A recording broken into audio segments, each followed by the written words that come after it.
more just red and blue, like teams. They're arbitrary teams. Yeah. Are they? So how arbitrary are these teams? I guess is another Completely arbitrary. Right? So yeah. well, you kind of imply that there's.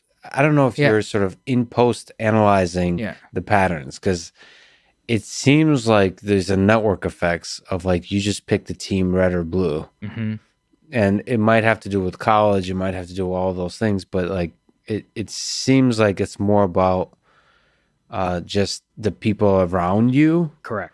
So less than whether you went to college or not. I mean, it's almost like seems like it's almost like weird like network effects that are hard. There's certain strong patterns that you're identifying, but I don't know.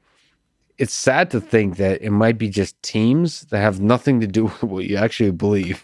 Well, it is, Lex. I mean, I don't want to believe that, but the data points me to this, which especially 2020. I'm one of the people, chief among them, I will own up to it here. I was totally wrong about why Trump was elected in 2016. I believed, and I based a lot of my public commentary beliefs on this, Trump was elected because of a rejection of Hillary Clinton neoliberalism on the back of a pro-worker message, which was anti-immigration. It was its pillar, but alongside of it was a rejection of free trade with China and generally of the political correctness and globalism, which has come in through the uniparty, and same thing here with the military-industrial complex and endless war. He rejected all of that. What's wrong with that prediction? It's wrong, man. And the reason I know this is right. that it sounds right. I honestly wish it was true. But here's the truth. Trump actually governed largely as a neoliberal Republican who was meaner online and who departed from orthodoxy in some very important ways. Don't get me wrong. I will always support the trade war with China. I will always support not expanding the wars in Afghanistan and in Iraq. I will support him moving the Overton window on a million different things and revealing once and for all that GOP voters don't care about economic orthodoxy necessarily.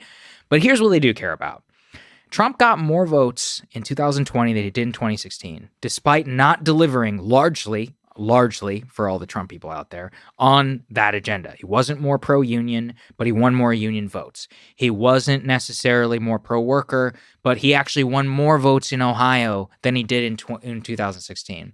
And he won more Hispanic votes than despite being, all the immigration agenda, rhetoric, etc. Here's why. It's about the culture, which is that the culture war is so hot that negative partisanship is at such high levels. All of the vote is geared upon what the other guy might do in office. And there's a poll actually just came out by Echelon Insights. Crystal and I were talking about it on Rising.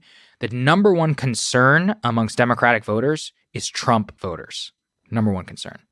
Not issues, like Trump voters. And number two is white supremacy.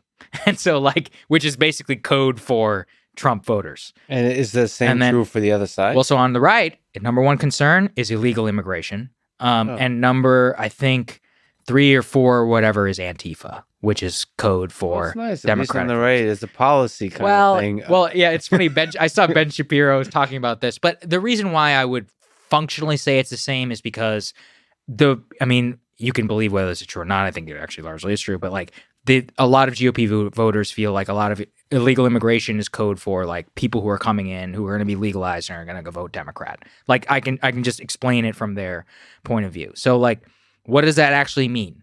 Each other, each other, which is that the number one concern is the other person. So negative partisanship has never been higher.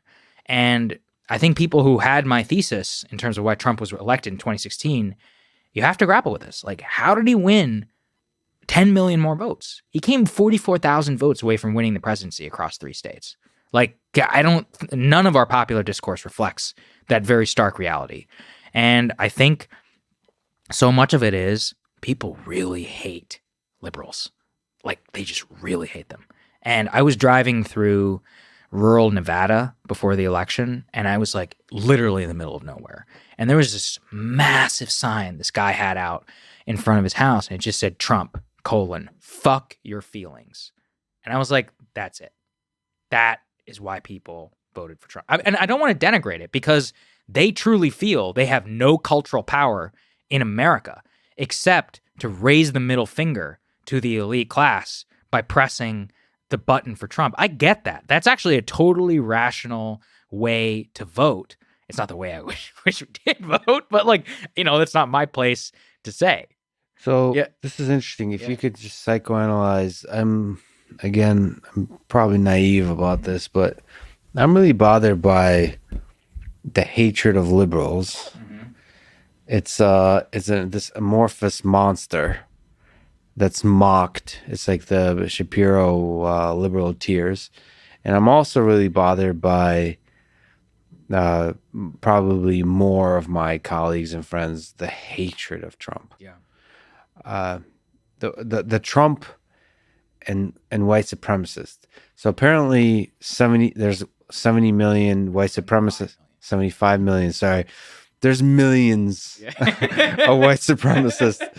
And apparently whatever liberal is, I mean, liberal has become equivalent to white supremacist in the power of negativity it arouses. I don't even know what those, I mean, honestly, I just don't, they've become swears essentially. Is that, I mean, how do we get out of this? Because that's why I just don't even say anything about politics online. Because it's like, really, like you can't. Here's what happens. Anything you say that's like thoughtful, like, I wonder, immigration, something. Right. Like, I wonder, like, why we have we allow these many immigrants in, or like some version of the like thinking through these difficult policies and so on. They'll immediately try to find like a single word in something you say that can put you in a bin of liberal or white supremacist, and then hammer you to death by saying you're one of the two.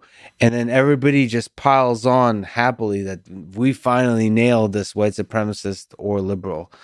And is this some kind of weird like feature of online communication that we've just stumbled upon? Is there a way, or is it possible to argue that this is like a feature, not a bug? Like this is a good thing?